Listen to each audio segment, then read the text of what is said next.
हमारी close packing हो गई 2 डायमेंशन के अंदर। उसके बाद आती है हमारी close packing in 3 dimension. 3 dimension में हमें पता है कि हमारे पास स्ट्रक्चर बनता है क्यूब और क्यूबॉइड का बनता है। जब एक क्यूब का स्ट्रक्चर बनता है तो वहाँ पे हमारे पास 3 लेयर्स हो सकती हैं। अब वो 3 लेयर सेम एटम की भी हो सकती हैं, 2 की भी हो सकती हैं और 3 की भी हो सकती हैं। उसी के ऊपर बेस्ड हमारे पास जो 3 डायमेंशन क्लोज पैकिंग है वो 2 टाइप की क्लोज पैकिंग शो कराएगा, हेक्सागोनल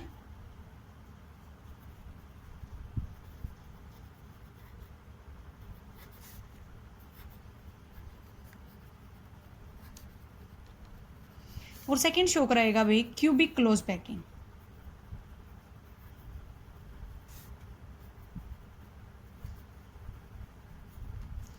ठीक है, हेक्सागोनल क्लोज पैकिंग सेम होगी जैसे हमने 2 डायमेंशन में पढ़ी थी। हमारे पास एटम्स होंगे, उनकी अरेंजमेंट कुछ इस टाइप से होगी।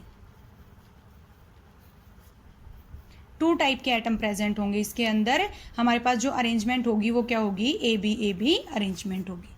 लेकिन जब क्यूबिक क्लोज पैकिंग आती है तो क्यूबिक क्लोज पैकिंग में क्या होगा, हमारे पास जो एटम्स होंगे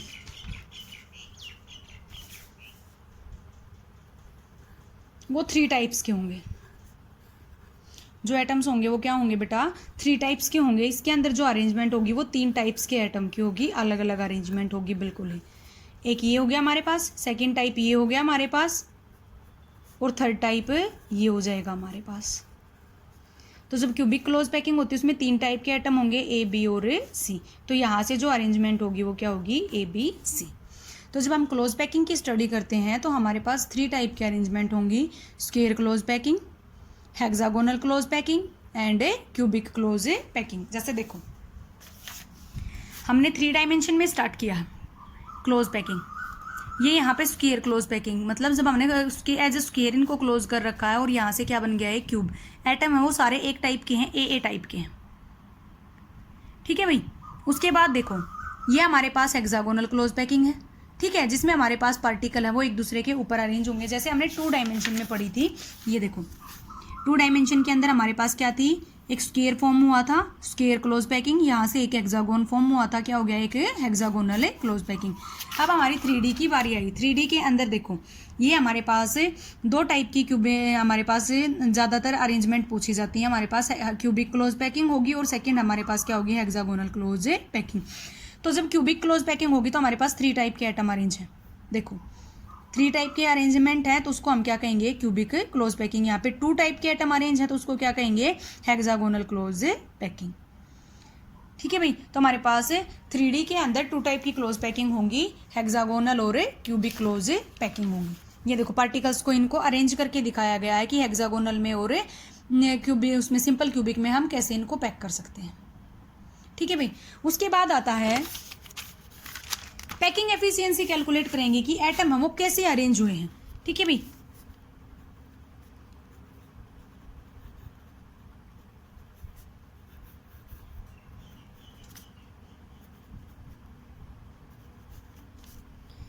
सबसे पहले हम सिंपल क्यूबिक के लिए कैलकुलेट करेंगे।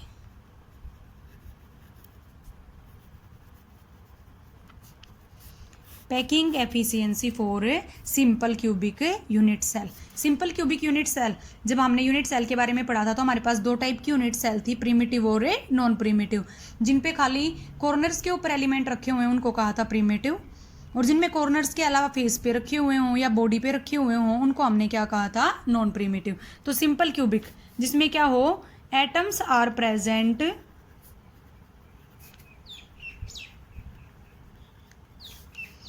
Only at corners. एटम्स हैं वो प्रेजेंट हों कहाँ पे, सिर्फ कॉर्नर्स के ऊपर प्रेजेंट हों, उसको हम क्या कहेंगे, सिंपल क्यूबिक। ठीक है। आप देखो स्ट्रक्चर बनाएंगे हम इसका।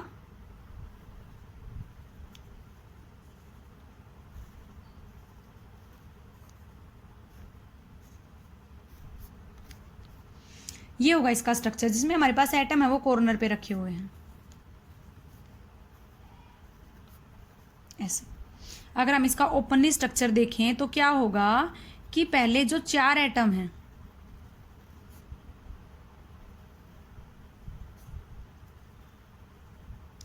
वो ऐसे मिलके ही इनके सेंटर्स को जब हम मिलाते हैं तब हमारे पास साइड का एक फेस बनता है। ठीक है भाई। अब ये हमारे पास सारे के सारे क्या हैं, स्पीयर। हमने लेट कर लिया कि इसकी रेडियस क्या है, आर। हर एक स्पीयर की रेडियस है आर, और इसकी जो साइड है उसको मान लिया हमने A. Let side of cube is equal to A, radius of sphere R. ठीक है, अब यहाँ से अगर हम ए और आर में रिलेशन फाइंड आउट करें, एक आर ये और एक आर ये, दो आर मिलके हमें एक ए दे रहे हैं, तो इसको हम ऐसे लिख सकते हैं, ए इज इक्वल टू 2r। ए की वैल्यू किसके बराबर आ गई, 2r। अब हम वॉल्यूम फाइंड आउट करेंगे, वॉल्यूम ऑफ अ क्यूब।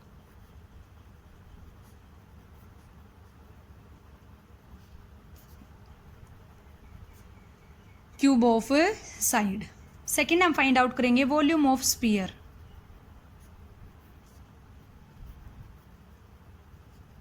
एक स्पीयर का वॉल्यूम होता है 4/3 पाई आर क्यूब। ठीक है भाई, उसके बाद देखो ए क्यूब को हम किसके इक्वल लिख सकते हैं, 2r की whole cube, 8r cube. Packing efficiency निकालने का formula, number of unit cell multiplied by volume of sphere और divide by volume of cube. Packing efficiency हमेशा परसेंटेज में होती है, तो इसको मल्टीप्लाई कर देंगे हम 100 से। सिंपल कॉर्नर्स के लिए number of unit cell 8 multiplied by 1/8, हमारे पास आंसर आया था 1। Volume of sphere 4/3 pi R cube. Volume of cube 8r cube और मल्टीप्लाइड बाय 100। आर क्यूब से आर क्यूब कैंसिल हो गया, pi by 6 multiplied by 100। Pi की वैल्यू कितनी होगी, 3.14 और डिवाइड बाय 6 मल्टीप्लाइड बाय 100। जब हम इसको कैलकुलेट करेंगे, 6 5 जा 6 2 जा, तो हमारे पास टोटल 52% क्या आ जाएगी, पैकिंग एफिशिएंसी। ठीक है भाई, नेक्स्ट आता है हमारे पास फेस सेंटर्ड। नेक्स्ट क्या आता है भाई हमारे पास, फेस सेंटर्ड। फेस सेंटर्ड में क्या था, atoms present at corners as well as at the faces। ठीक है भाई, देखो वही हमारे पास एक सिंपल क्यूब बनेगी,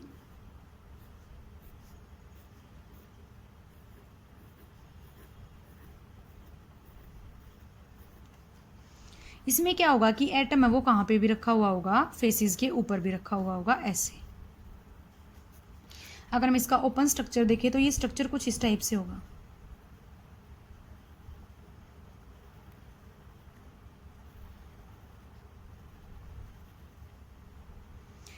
ये ए था, दोनों आर से मिलके बना था, ये ए और ये भी क्या थी, ए।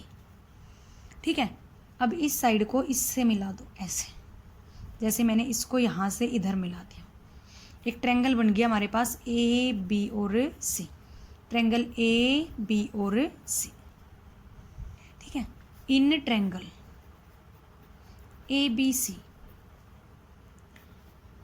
ए सी का स्क्वायर है वो किसके बराबर होगा, A B square plus B C square के बराबर होगा। हमें ए सी की वैल्यू फाइंड आउट करनी है। जब ए सी की वैल्यू फाइंड आउट करेंगे तो ए बी कितना था, ए, बी सी भी कितना था, ए सी स्क्वायर है वो किसके बराबर हो गया, 2a स्क्वायर के बराबर हो गया। जब ए सी की वैल्यू निकालेंगे तो आंसर क्या आ जाएगा, √2a। ठीक है, लेकिन एक्चुअल में ए सी है किसके बराबर, एक आर ये, एक आर ये, एक ये और एक ये, टोटल किसके बराबर होगी, 4r के बराबर। तो ए सी की वैल्यू कितनी है यहाँ पे, 4r। From equation first and second,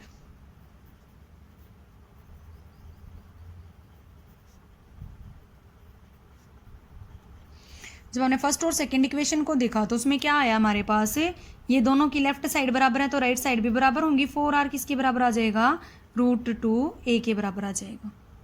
यहाँ से a की वैल्यू कितनी आई भाई, 4/√2r। इसको हम ऐसे लिख सकते हैं, √2 multiplied by √2 into 2r divide by क्या है, √2। √2 से √2 कैंसिल हो गया, हमारे पास क्या आ जाएगा, 2√2r। ठीक है भाई। भैया अब हमें क्या करना है, पैकिंग एफिशिएंसी का फॉर्मूला लगाएंगे। पहले volume of cube find out करेंगे।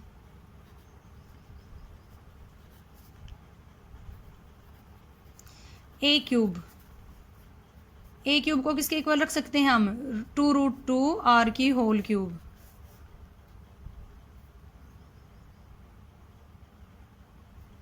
√2r की होल क्यूब। अब कितना आ जाएगा ये,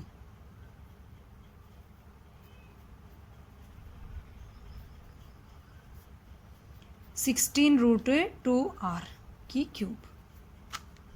ठीक है भाई, कितना आ जाएगा, 16√2r की क्यूब। ये हमारे पास क्या आ गया, इसमें पैकिंग एफिशिएंसी में हमने r की और किसकी वैल्यू निकाल ली, a की वैल्यू निकाल ली। अब उसके बाद देखो हमें क्या करना है, पैकिंग एफिशिएंसी निकालनी है। वही पैकिंग एफिशिएंसी निकालने का formula, number of unit cell face centred के अंदर कितने होते हैं, 4, वॉल्यूम ऑफ स्पीयर, और डिवाइड में क्या हो जाएगा, 16√2r की क्यूब। ठीक है, अब जो जो कटता उसको काट दो, r क्यूब से r क्यूब कैंसिल हो गया, 16 कैंसिल हो गया, हमारे पास क्या वैल्यू आ गई, π/3√2। वैल्यू क्या आ गई भाई हमारे पास है, π/3√2। पैकिंग एफिशिएंसी निकालनी है तो मल्टीप्लाइड बाय 100। पाई की वैल्यू पुट करेंगे 3.14, 3√2 की वैल्यू पुट करेंगे 1.41 और मल्टीप्लाइड बाय 100। जब आप इनको कैलकुलेट करोगे तो आप लोगों का आंसर आएगा यहाँ से 74%। तो हमारे पास जब फेस सेंटर्ड पैकिंग होगी तब वहाँ पे क्या होगी, हमारे पास एलिमेंट्स के अंदर जो बीच में स्पेस ऑक्यूपाइड होगा वो कितना होगा, 74% होगा। ठीक है भाई। उसके बाद नेक्स्ट है बॉडी सेंटर्ड।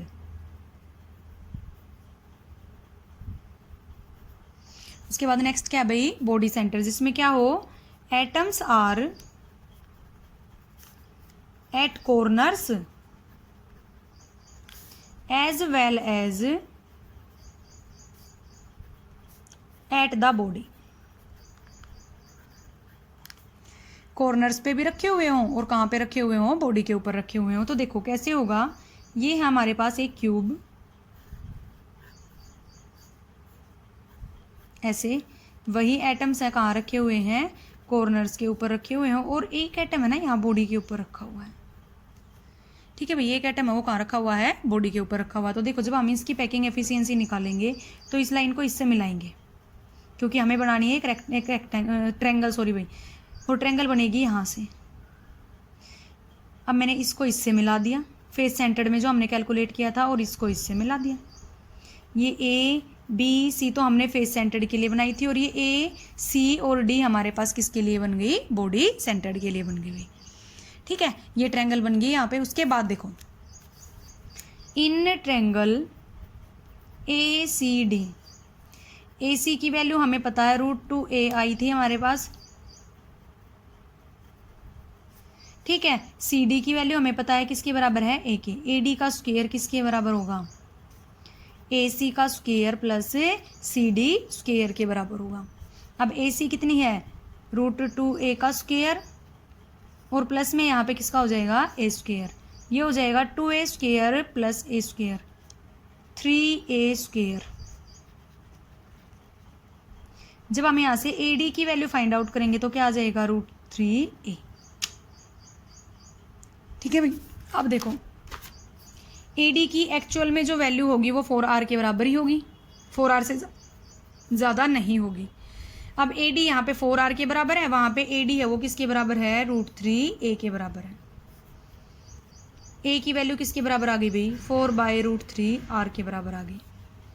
a क्यूब किसके इक्वल हो जाएगा, 64/3√3r³। वही पैकिंग एफिशिएंसी निकालने का formula, number of unit cell होते हैं 2 बॉडी सेंटर्ड में, πr³। अब ये 3√3 ऊपर आ जाएगा, यहाँ पे कितना बच जाएगा 64r³। 8 पे कैंसिल हो गया, यहाँ पे कितना आ जाएगा √3/8 ठीक है। √3 की वैल्यू पुट करेंगे 1.732, पाई की वैल्यू कितनी पुट करेंगे 3.14 और डिवाइड बाय 8 और मल्टीप्लाइड बाय 100। जब आप इन लोग इनको कैलकुलेट करोगे तो यहाँ से आप लोगों की जो पैकिंग एफिशिएंसी आएगी वो क्या होगी 68%। तो ऐसे इस वे से हम इन तीनों की पैकिंग एफिशिएंसी क्या करते हैं कैलकुलेट।